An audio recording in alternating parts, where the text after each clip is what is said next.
months of going round and round, the Nigeria Football Federation has officially confirmed the appointment of Portuguese tactician Jose Peseiro as the new technical advisor of the Super Eagles of Nigeria. And of course, we have a couple of home-based coaches, indigenous coaches, that will be working with Peseiro to take charge of the Super Eagles of Nigeria. Finally, it is done. And of course, we'll be talking about the Under-20 WAFU Zone B Championship that is taking place in Niamey, Niger Republic.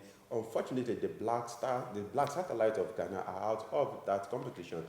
But the Flying Eagles, the Flying Eagles of Nigeria are still in the competition, and of course, they top the group after the last game between Burkina Faso and Ghana. Of course, they have the opponent. We'll be taking you closer to the action as far as that is concerned. Of course, we'll be talking about the MTN Ghana FA Cup. The final will be between Beckham and, of course, Heart of Oak. That is going to be some mouth-watching encounter. Kayode Ogundare is in the studio. Thank you. You know, we've talked about the Peseiro issue over and over again in our past editions. And Kayode said it was going to be Peseiro, and again, for the opt-in time, Kayode's prophecy regarding that came to pass. Kayode, welcome to the show. Thank you. Are you happy that the whole situation is over, or are you happy that your prophecy came to pass? Not really about the prophecy, Femi. I think I am happy that we are done with these circles of we want a new coach, we are having whatever, all sorts of names we bandied around. Now we can properly sit down and face the task of qualifying for the next AFCON, having missed the World Cup. But I think beyond that, I'm not happy. I think it's a sad thing that we are back to square one now. How do you mean? Yeah, back to the fact that in the immediate aftermath of the second of Gernot Rohr, everybody was like, we want a local coach, we want an indigenous coach, we want this. By now, nobody's talking about that again. We are faced with the reality. But the indigenous coach had their chance, and we didn't qualify for how many times have we seen foreign coaches also fail to qualify us for competitions? How many times? You see, the more you keep sacking coaches, the more you run around in circles. But like I said, I don't want to dwell on that. This is in the past now. The reality on ground is that we now have a new coach, Peseiro, who is the 17th foreigner to coach the Super Eagles of Nigeria since 17th that we've had. We've had some who have come back a couple of times, like Joe Bonfrey, he coached Nigeria a couple of times. We had a certain Carlos Alberto Torres, a Brazilian who was briefly in charge, even though he never handled any game. He came in around 1995. After the World Cup in '94, Westerhoff left. The late Shoaib Ahmadu was temporarily in charge. Then Carlos Alberto Torres, who was the captain of the Brazilian team of 1970, which won the World Cup in 1970, briefly came in, didn't handle any game before he left again. So most people actually forgot that we once had a coach named Carlos Alberto Torres. So he's not among the 17 that we've counted because he never actually handled any game. So that's the journey of Nigerian football under foreign coaches. Oh, You're still talking about the Peseiro appointment. Do you think because the arrangement, the drafting of the contract, according to a report, was between NFF and the Ministry of Sport? It was a short-term agreement, and according to a report today, the deal will be subject to performance-related, clauses, and it will be offered a year contract first. How do you say that? I like the fact that he got a year's contract. Like I said, when Otto Addo's contract was being discussed the other time, I said it's good when you have performance benchmarks. I think Addo was 15 months. Yes, I like it like that we are not saddled with a coach who, for a long term, and then regardless of his performance, we are not able to sack him or relieve him of his job. But having said that, I think it's a misnomer bringing in the sports ministry. This is a purely Nigerian Football Federation affair. But then, because the NFF is tied to the apron strings of the ministry, it cannot do it on its own. That's the abnormality in the Nigerian football situation. I think before then, there were reports that the NFF wanted to give preference. There were reports that NFL wanted to give preference to Peseiro. Yes. And not creating a level playing field for all the other coaches that were recommended by the technical committee. But I also said on this program that there was not going to be any other candidate apart from Peseiro, because technically, I do not doubt you. we had how do I say this, cornered everybody out of the game, crowded everybody out of the game for Peseiro. Because like I said, Peseiro comes with several boxes ticked for the Nigerian job. I don't want to start mentioning that here before you say I am the marketing Nigerian football again. But he was the only person who could have taken the Nigerian job. No, you'll be coming to that White Scout app again to analyze. Femi, you know I will never agree with this, your White Scout Wahala. The White Scout I'm repeating what the NFL president, Namadi said. And I remember what I told you, that in 2010, a certain coach came and did a PowerPoint presentation for us. He didn't use White Scout. Then he used PowerPoint, and everybody was wild. They all clapped for him in the National Stadium in Abuja. I was there. This wasn't something that I overheard. I was in Abuja at the National Stadium when Lagabak was presented to us. That he's the coach, he knows everything about Nigerian football. He did the PowerPoint presentation and everybody was clapping. At the end of the day, we got to the World Cup and we saw that this guy knew nothing about Nigerian football. So what are you saying? Why Scout Cup? Be Scout. My friend. Okay, let's quickly tell you a very brief profile of Jose Peseiro. He was or he is an educationist with a degree in physical education, sports science. Peseiro has top-level coaching qualifications, training, and has coached at Sporting Lisbon, FC Porto, Panathinaikos, Rapid Bucharest, Sporting Braga, Victoria, Aguimares, Al Hilal of Saudi Arabia, Al Wada, Al Ahly of Cairo. The list is endless. What do you think we should expect, Kayode? I think we should be more concerned about his record of performance with the national teams of Saudi Arabia and Ecuador. Those are the ones that concern us, because see, no matter how incidentally we are playing Ecuador no matter how sterling your record is at club level, it cannot compare with what you do at national team level. So that's the most important thing. Unfortunately, in this situation now, you cannot say that he has had a very impressive pedigree at national team level. He didn't do too well with Ecuador. Saudi Arabia was just about there. But then you can also excuse he's not doing well with Ecuador because he wasn't paid. And if you do not if you do not pay a laborer, you should not expect the best from him. Unfortunately, he's in a climb where not being paid is a culture. We are not going to owe him this time. Amen to that. Amen to that. Because we are going to give him 1 year contract at a time. I claim it on his behalf. Okay, let's talk about the indigenous coaches that will be working with him. Surprisingly, Finidi George was upgraded above Salisu Yusuf. Kade, did you see that coming? Because Finidi George will be working with Peseiro as the first assistant coach, while Salisu Yusuf will be the second assistant coach.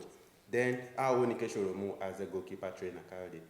I do not find fault with the pedigree of this of the personnel that will be working with Peseiro, but I have problems with the incongruity. Finidi is the chief coach of Eyimba. What happens to the Eyimba job? It is not something that we should continue. We should not be living with abnormalities. There is no way you will be a coach of the head coach of the national team and be the head coach of Eyimba of Aba and be able to give 100% to both jobs. Fine, you can say national team jobs is occasional. No, it is not. Even though games are occasional, but it's a full-time job. The games will not be every day, but when there are times for games, you are expected to be there, 100%. So what happens in that kind of situation? Then too, when you have somebody who is the head coach of a club side, and is also the head coach of the national team, then where is the room for objectivity? Yeah, if you, with this clamor for home-based players, of course, it's natural, it's human that he would be more disposed to players who he knows very well than other players. So that's why I think we should address the issue of his job with Eyimba. It is not this is not the first time actually. Imama did it when he was with Rangers and he was combining it with the national team under 23 job. I think Fidelis Lechukwu, when he was with Atlanta, he was also doing. we should not normalize abnormalities, Femi. It's either you are with the national team or you are with your club side. We should be clear on that. Okay, let's move to the WAFU U-20 championship. Kayode. The last game, we thought the Black Satellites were going to rise to the occasion, but unfortunately they lost to Burkina Faso 2-1. So they are out now. Then Burkina Faso also, a lot of people were thinking they will be able to maybe record a 3-0 win over the Black Satellite and top the group, but thankfully the Flying Eagles, they finished top of Group B and they'll be playing Cote d'Ivoire. The same Cote d'Ivoire that we talk about, but nobody expected that Benin were going to beat Cote d'Ivoire because Benin finished as the top of the group. Kayode. Well, yeah, that was. Remember we talked about it the last time. Yes, that was one of the surprises. But then you could also understand that Cote d'Ivoire had nothing to lose. They had already qualified, and maybe they just took their feet off the pedal a while. But I'm very sure that Cote d'Ivoire, if they had known, they wouldn't have expected that they were going to face Nigeria too. Although the feeling is mutual. I also didn't want us to face Cote d'Ivoire, but the truth is, those two teams are going to face each other. Burkina Faso, I expected Ghana to triumph over them because Ghana's job was just that was what I was going to say. Yeah. They just needed a win of any nature, even half zero, they would have gone through. But the fact that they are in 2 games, they lost 2 games shows they were not just good enough for the competition. But that does not mean you should throw the boys away. So the claim that when they affected their game against, according to the Karim Zito now, would you still say maybe they are still trying to acclimatize after spending how many days in Niamey? And like I said, as much as I will not discountenance the place of weather in games, I don't think that is enough reason to lose 2 games. That's my honest opinion. I'm not sure that's enough reason to lose 2 games. They have lost because the other teams had something better than they had. But then you should also not discountenance the fact that Burkina Faso and Mali, probably then Senegal to an extent, have the best youth program in the whole of West Africa. So when I see Burkina Faso doing well, I'm not surprised. When I see Mali doing well at that level, I'm not surprised. When I see Senegal doing well, I'm not surprised. The thing about those 3 is that being francophone countries, it is easy for their players to transit to France. So they have a lot of players who play in the lower leagues in France and everything. It's a fundamental, is an aspect of the fact that they have this very, very seamless program at youth level, which enables them to have very good players. Which sometimes also they find it difficult to translate to the senior level, like we've seen. Although Senegal are able to overcome that now, and in the very near future, I also see Burkina Faso also doing that. I also see them doing that. Once they have this core players who have done very well at underage level, transit into upper level, and then at the national team level, you see them doing excellently well. Okay, let's quickly give you the semi-final pairing at the ongoing WAFU Zombie Championship in Nigeria Republic. Like we said, to be Nigeria, that's the Flying Eagles against the Ivory Coast and Benin against the Burkina Faso. Those games will be coming up on Tuesday. And of course, the 2 finalists will emerge as WAFU Zombie representative in next year's Under-20 AFCON Championship. Let's quickly go on a break now, and we'll come back to discuss an issue that is brewing in Italy between a particular newspaper, Victor Osimhen, and Napoli. We'll be back. Please stay with us.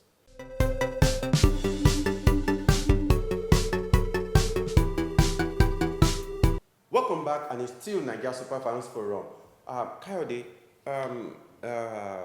this issue, when I saw it, I actually discovered a number of persons, and some people were saying, is it actually an issue where a report by a Repubblica, a newspaper, a daily newspaper in Italy, saying that Napoli have the password to Super Eagles striker Victor Osimhen's social media account? Well, I don't see the big deal in it.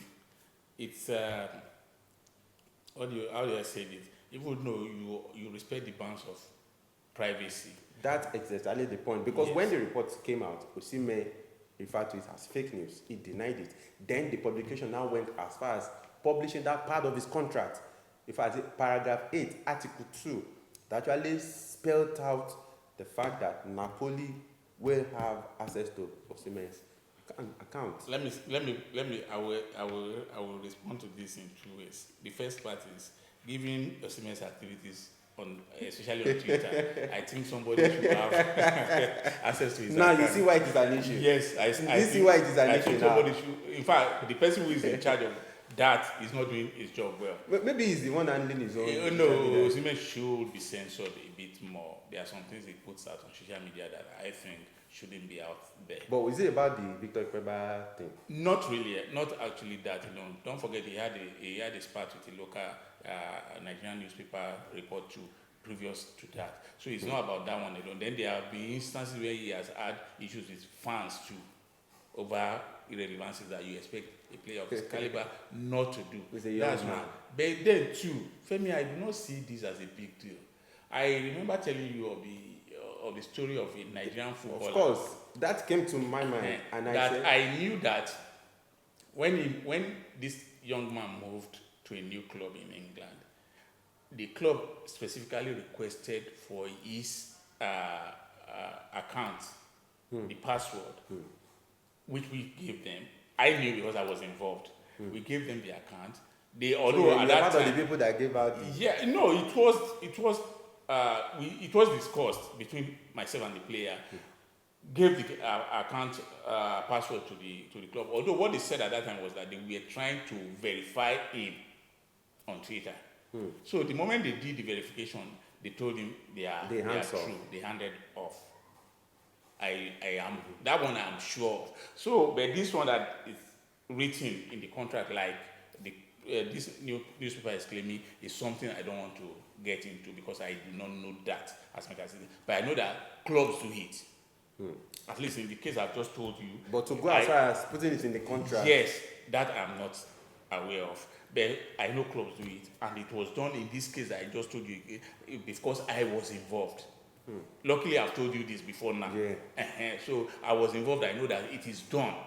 Clubs will ask for it, and probably because they want to protect you and protect their image. Because like I told you last time we were on this program, Femi, I said European clubs, they try to mold you as a better human being, not only they don't see you as a footballer, as a machine to be used. They want to make you a better person too. So they try all within their best. But this is going beyond the issue of trying to mold a player when you demand for not even your dad should demand for the. That is why a lot of people said it is actually an issue. Not even your dad should do that. Because when Osimhen denied that report, a lot of people were expecting the newspaper to retract the publication. You know they will not do that if they and he went ahead as they published the aspect of the contract. Let him now deny that was not his contract. Okay, perhaps I should even read that part of the contract. Please do. Okay, according to the newspaper, it said the parties agreed that the club has, among other things, the right to access the website or to the social media platforms or other related pages or accounts of the player by inserting express communications also in the name of the player, who with the signing of this contract gives an express mandate to the club to carry out such entries with confirmation of ratification and validity, and renouncing the player to any exception in this regard, and undertaking to provide the club with the access keys to said internet site and or social media platforms or to related pages and or accounts. And you know one thing, I think Osimhen is the one making a mountain out of this. He should just have taken it in his stride and just walk away. The fact that they say the club has access does not take anything away from you. And the newspaper also said the club have also released a statement denying this. But now the truth is somewhere between the club, Osimhen, and the newspaper. You understand? But for me, I think we are even talking about it now because Osimhen and the club are trying to make an issue out of it. They should just have ignored and looked the other way. The fact that they said somebody has your password, as long as that was legally gotten, it was not hacked, then that would have been a criminal offense. I agree with you. Because why will Osimhen just continue to deny? And the club also said that is not the case. Of course, deny first now, it is normal. You can't just say, yeah, it is true, because it makes you look bad. So the first thing is to deny. But now that the club has published this, now it is left for the club and Osimhen to deny that clause is not included in his contract. But like I said, Femi, we and them shouldn't be even discussing this. It is Osimhen's problem, it is the club's problem, whatever it is, let them just deal with it. We shouldn't be involved in all of this. Anyway, they've lost out of the Serie A title, so at least maybe this will keep Napoli busy. Maybe. Kyle, let's come back home now. Let's talk about the MTN Ghana FA Cup. Over the weekend, we saw Beckham United. They defeated Aduana Stars by 2-0 to rig the final. And of course, Hearts of Oak beat Dream FC 3-2 to rig the final of the competition. So it will be between two Ghana Premier League side, Beckham United, who are second, and of course, Hearts of Oak, who are fourth on the table. So it's going to be a mouth-watering final. Yeah, it will, and it will be good to see after having lost out in the race for the league, because obviously for Hearts of Oak, because Beckham, they can still argue that they are in the race. Yes, they are in the race, and but I think this will be a good consolation for Hearts of Oak. At least they wouldn't have finished the season empty-handed. But like I always say, names and pedigree do not really matter in cup competitions like the FA all over the world. Anybody can shock anybody, because don't forget that to be in the position where Beckham are in the league and to get to the final of the FA Cup means that they also have something going for them. They are a strong team. We may not be able to compare them with Hearts of Oak because of pedigree and history, but then on the day it's about who comes to the party in 90 minutes. And the finals have a way of throwing up unlikely heroes. We've seen that a lot in England. A lot, everywhere, everywhere. Yeah, even here in Nigeria. Everywhere. When it was still Coca-Cola. Yes, we see that everywhere. So there are unlikely heroes who will come up, who will have to the fairy tale that the FA Cup is all over the world. But that's why Hearts of Oak should be very, very careful. I want them to win this, at least to compensate for, so that they won't end the season empty-handed. But they have to show that they want it. They have to earn it. Okay, there was no Premier League, or there were no league games in Ghana last weekend, but of course we'll be having games in a day or two time. Let's again go through the week 29 fixtures in the Ghana Premier League for week 29. So we Hearts of Oak, of course, they will be hosting Bibiana Gold Stars. Elmina Sharks will be hosting Aduana Stars. We just talked about Aduana Stars losing the semi-final of the FA Cup right there. Of course, Legon Cities, of course, also will be hosting Dreams United. Beckham United, who are in the finals of the Ghana FA Cup, will be hosting RTU. That is a Coyotes team. Bericom Chelsea will be hosting Medema. 11 Wonders will travel to face King Faisal. Accra Lions will also travel to face Wifa. While Great Olympics will be, of course, they will be traveling to face Karela. Coyote, we have a great deal of fixtures awaiting us, as, of course, the league gradually also goes on. Yeah, and the game I will be looking out for, like I said, will be Ashanti Kotoko against Goldfield, Ashanti Gold, because, like we said, we are hoping they will be able to break the dog of that unimpressive run. So, and the game will be played on Thursday. So by then they will know what they need to just maintain their lead, as in whether they need to win, or if others lose or draw, they will not mind also drawing, although they would want to put as much gap as possible between them and the chasing pack. But like I said, I think this season is done and dusted because they are not backing down. They are still getting points. I think they did well for themselves to have opened that gap at the over the course of the season, and their strikers are still firing on all cylinders. In fact, you took that out of my mouth. Yes. The high goal scorer in the league is Frank Mbella Itoga, has been called to the Cameroon national team. Yeah. He scored 19 goals in 24 games. I am happy for Africa-based players. It shows that you don't have to go to Europe to get into the national team. I hope it seizes this chance with both hands and make something out of it. This could ultimately help his move abroad, because let's not deceive ourselves, every player wants to go to Europe. But the fact that he has been able to leave Cameroon, go to Ghana, become the leading goal scorer, shows that he has something to offer. So now let's hope that he's able to use the opportunity that he has now, because the good thing for him now is Cameroon, like all of us, or most African teams, are a team in transition. They're also trying to rebuild again. So everybody has almost equal chance now to get into the fray and make Like the successor to like Vincent exactly. Abubakar and the rest of Abubakar, them. yes, exactly. So he has a chance to prove that it's possible for him to step into the ring. Mm-hmm. Kari, let's come back to Nigeria now. It seems NPFL teams will have more money to spend now, and the league will maybe finally have a sponsor. Amen. What's that expression in your face, Kari? I said amen. It's a prayer. I said amen.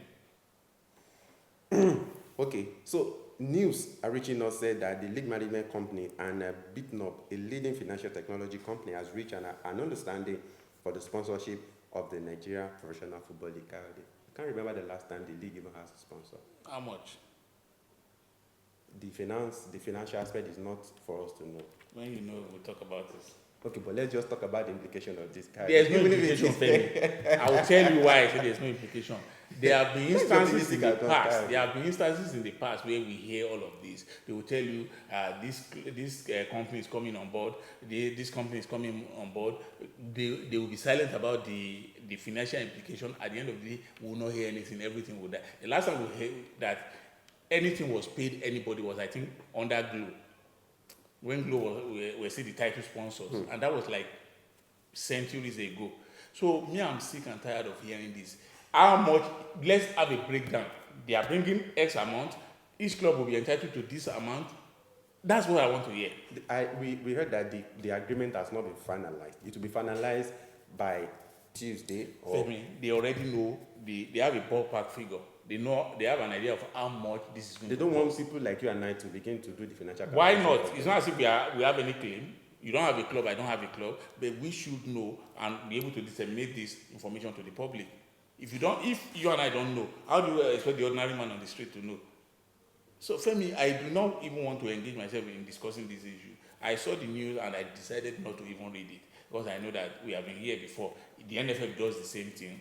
They will tell you that the NFF president will tell you that they have 95% self-funding. At the end of the day, they will still go cap in hand to the Ministry of Finance, Ministry of Sports for funds to pay as little as hotel bills, to pay for the players and everything. So, Femi, let's talk. All right, before we run out of studio, Kayode, let's talk about the NPFL Week 28.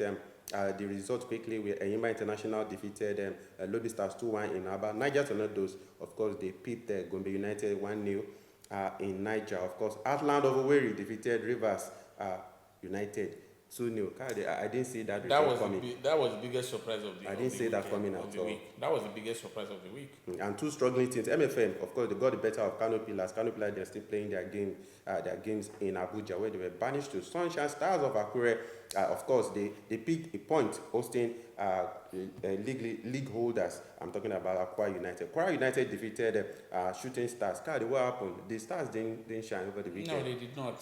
As a matter of fact, it was like 3 goals into the last minute of the game before 1 goal was pulled back. And out of those 3 goals, there were 2 that were directly attributed to the goalkeeper, to goalkeeping error. That's not making any excuses. That's not making excuses. It just shows that the quality of players on parade. I hope the team. But it also happened in Europe. It happened there. No. Just have a bad day. This is not peculiar to this game alone. Over the course of the season, 3SC have lacked a number 1 goalkeeper. They have rotated that position among. It shows a lack of confidence in the goalkeepers you have. So hopefully, going into the next season, they will have better players in the squad. But I just want them to stabilize this season, to survive this season, and then we can look forward to the next. David De Gea or Eduardo Mendy, they are available. Kwara United, of course. You don't want spent forces. Oh, you don't want what? Spent forces. Remo Stars, of course, defeated Rangers 1-0. Then Plateau United, of course, they continued their impressive run 3-1 victory against Wiki Tourist. Katsina United, of course, also playing at home, defeated Nasarawa United 1-0. And of course, we have our starting game between Dakada and Abia Warriors. Let's quickly go to the table now. Rivers United still 58, Plateau United 54, Remo Stars 46, Rangers 45. Now let's talk about Enyimba. Enyimba seems to be gradually kind of getting the group back. They are now 6th on the table, but at the bottom, nothing is still changing.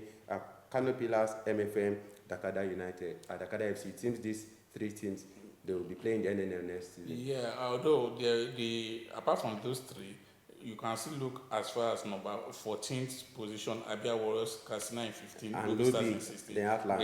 They are all, even Nasarawa in 13 with 35 points. They are not safe They are yet. just 4 points off 17th. So all of them, nobody is safe yet with almost like 10 games to go. Anything could still happen. In fact, you could as well drag this up to the 10th position, to those in 10th position downwards at 38th position. I feel, Femi, this is interesting. From 8th position to 17th, there's just 7 points separating them.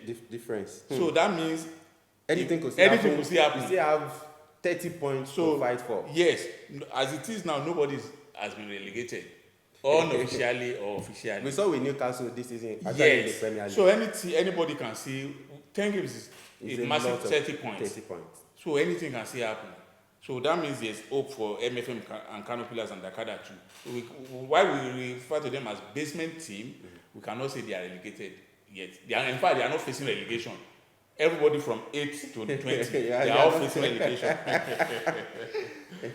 Thank God you are not an administrator. No, I'm not. I think we need to appeal to our producer to give us just 1 minute to talk about games across Europe over the weekend. I think the sweet thing was Maduka Okoye helping Sparta Rotterdam to escape relegation in Holland. The last 3 games, it was crucial, and they won. Of course, they went away to win at Heracles 3-1 just over the weekend, and they escaped relegation. They spent their entire life this season in the bottom 3. The funny thing is, he helped them to escape relegation, and he's now going to a relegated team. So he's now going to a relegated team. That's the funny aspect of a footballer's life. But I'm happy for him that at least he's living on a high. Then welcome to the championship. Okay, but talk about anything, but not Milan. What are the highlights of? What else is there to talk about if not Milan? We already know. We already know are what's a point happening to away Milan. from the Scudetto, and I think it's done and dusted. Nobody, Holy Ghost fire. I'm only happy for Benacer. Me, I'm happy for the them. Algerian I'm that will happy be for winning. all Rossoneri all over the world. All of us, I'm happy for us. Unfortunately for Osimhen, the African contingent, I call them African contingent in Napoli, Osimhen, Koulibaly, and Grisa, and the rest of them.